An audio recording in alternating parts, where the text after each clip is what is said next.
Arrest of a former managing director of the Niger Delta Development Commission (NDDC), Isima Ekere, has been linked to the political scheming by former Minister of the Niger Delta Affairs, Godwin Akpabio. If you haven't subscribed to this channel, this is the right time for you to go ahead and subscribe. Subscribe, hit the like button. Most importantly, click on the notification bell so that you can get notified whenever we post.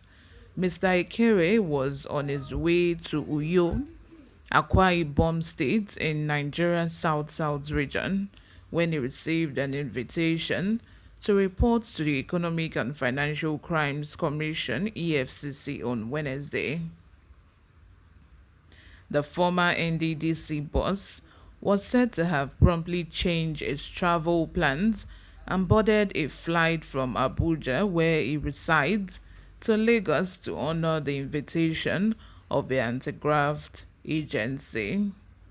On arrival at the commission, he was confronted with accusations of corruptly enriching himself while serving as MD of the NDDC between November 2016 and January 2019, and was promptly detained.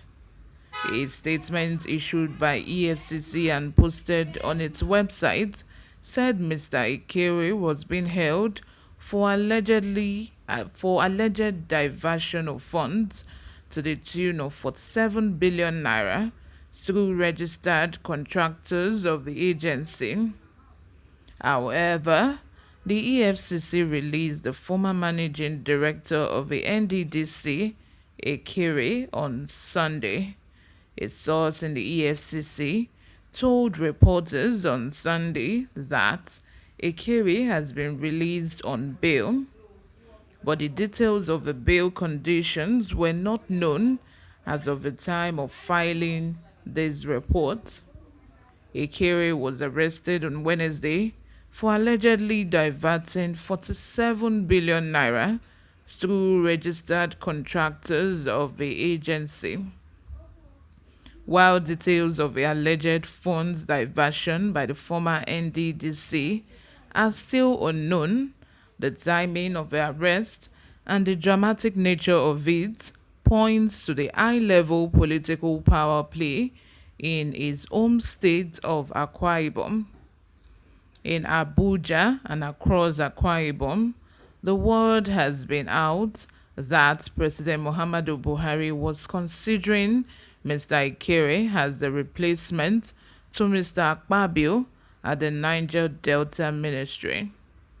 But findings reveal that Mr. Akpabio is pushing for Eta Kamba Umorin, his chief of staff at the Niger Delta Ministry and a former secretary to the government of Akwa Ibom State during its tenure as governor of Akwa Ibom State. Many believe that Mr. Ekere's arrest and detention are meant to dent his nomination for the ministerial job and pave the way for the emergence of Mr. Umorin, who is a stooge of Mr. Akpabio.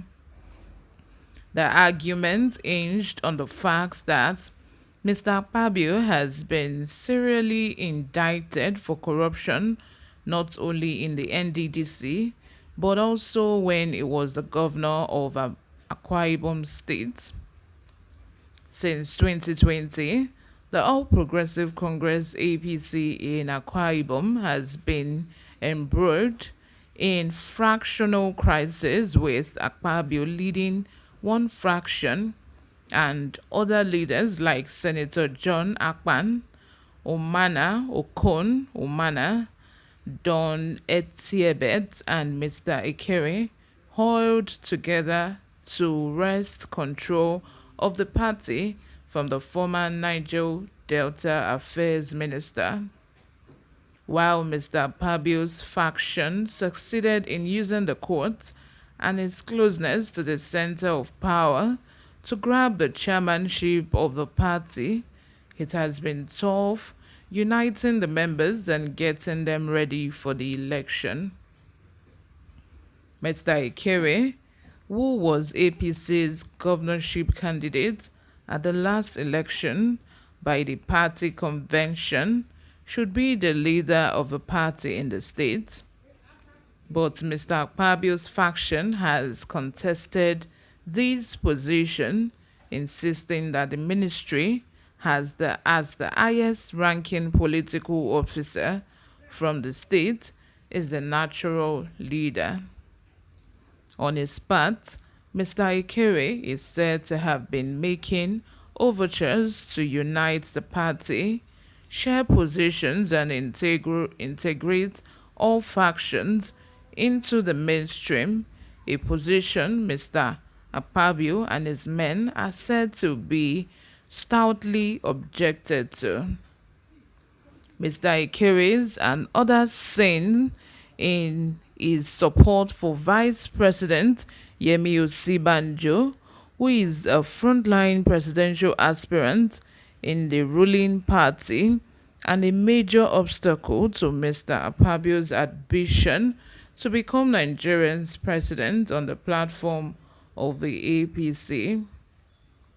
It is also learnt that Mr. Osibanjo first considered Mr. Akpabio as his presidential campaign coordinator in Akwa Ibom, but switched to Mr. Ikere when the former Niger Delta minister declared to run for president. The vice president is said to have settled for Mr. Ikere because of its political reach and outlook. History of frosty relationship between Akpabio and Ikere. Many insist that Mr. Akpabio has had a long frosty relationship with Mr. Ikere. The duo contested the People's Democratic Party's PDP governorship primary in 2006 to succeed former Governor Victor Atta. However, the primary did not produce a clear winner, and Mr. Akpabio negotiated victory, which meant he had to name Mr. Ikere as his running mate. A few weeks later, Mr. Ikere was dropped based on a negotiated term by the PDP to allow Mr. Atta to nominate the deputy governorship candidate in the person of Patrick Ekwotu. Mr. Ekwotu served for one term, and Mr. Ikere was picked to run with Mr. Akpabio in 2011. A poly many said was to retire the man from politics. Just as he was being sworn in, a plan was hatched to impeach Mr. Ikere a few months into the office so he would not be able to contest for any elective position. Mr. Ikere escaped that fate by resigning a day before the House of Assembly was to start impeachment proceedings against him. Even with his resignation, the lawmakers were still bent on going ahead with his impeachment process. Mr. Ikere moved to the APC in 2015 after he was frustrated out of a governorship race. He and many APC leaders at the time had resisted Mr. Akpabio's move to decamp to the party when he negotiated to join the party after the EFCC arrested and filed corruption charges against him. The Akwa Ibom APC leaders were also said to have argued that the corruption luggage on Mr. Akpabio's neck while he was governor would work against the party at the election. Let me know what you think in the comment section. I would love to reply to all your comments. Subscribe if you haven't. I'll see you in my next video. Bye for now.